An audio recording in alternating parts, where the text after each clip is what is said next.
This is the grave of Bonnie Parker, better known as one half of Bonnie and Clyde, the duo who murdered and robbed across the Midwest.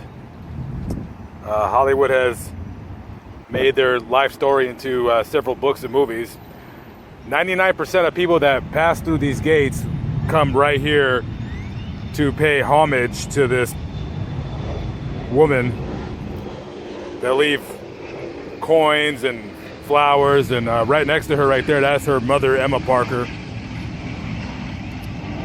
The only famous grave in the cemetery right here.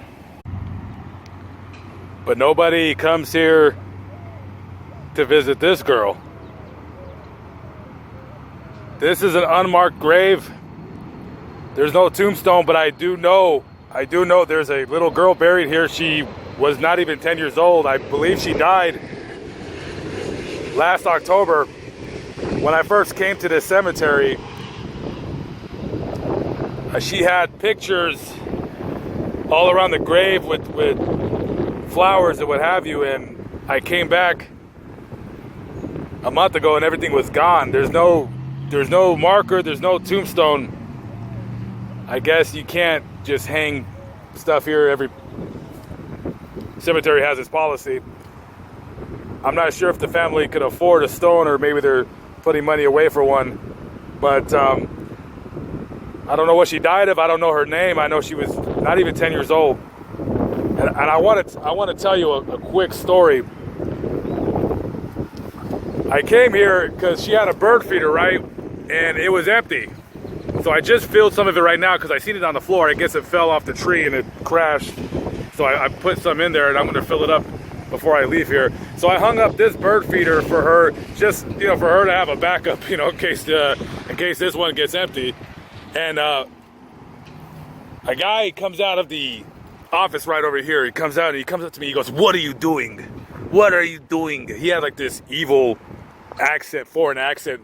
Sounded like an evil James Bond villain. And I said, "I'm refilling this girl's bird feeder, and I'm hanging one up for her to have a second one." And he goes, "Well, I knew this girl, and I know her family." And then he stopped, and he had this really weird look on his face, and he looks at me, and he goes, "Oh, I'm sorry." He goes, "I didn't know." He goes, "We have a lot of problems here." And then he turned around and he walked away. I didn't want any problems, sir. I just wanted to simply refill her bird feeder. That's it. That's all I wanted. And I'm glad I came, because if I wouldn't have come, this bird feeder would have been on the ground in pieces. I put it back together as best as I could, so hopefully it'll last a little bit longer this time. Our daughter, Robin Elaine Moody, April 5th, 1957 to April 7th, 1989.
True Christian, Nicholas Lee Lehman, July 27, 1945 to August 19, 1972. Jeanette Inez Botello, December 17, 1965 to April 27, 1991, our beloved daughter. Rest in peace, Jazz. Maria Serta Z, December 13th, 1944 to October 19th, 1995. We love you. In loving memory of Isabel Pina, September 15th, 1967 to April 20th, 1995.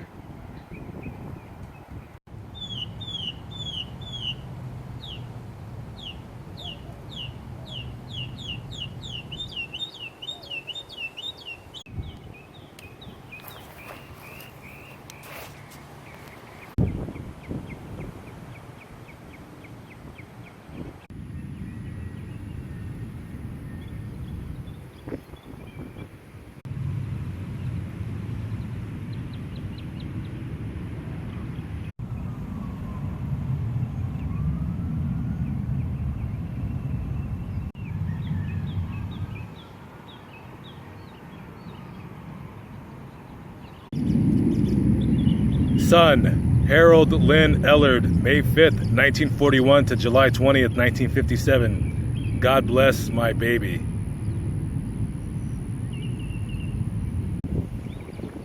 Michael A. Driver, 1963 to 1976.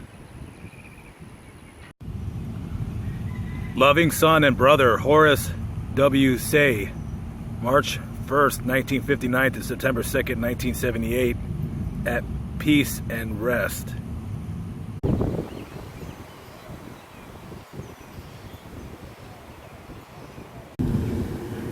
There's a lot of stones out here that are underwater. There's a lot of little divots and little valleys, and when it rains, it collects water over the graves to where you can't see the headstone.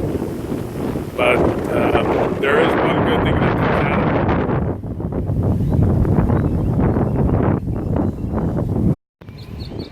Okay, so that's another video.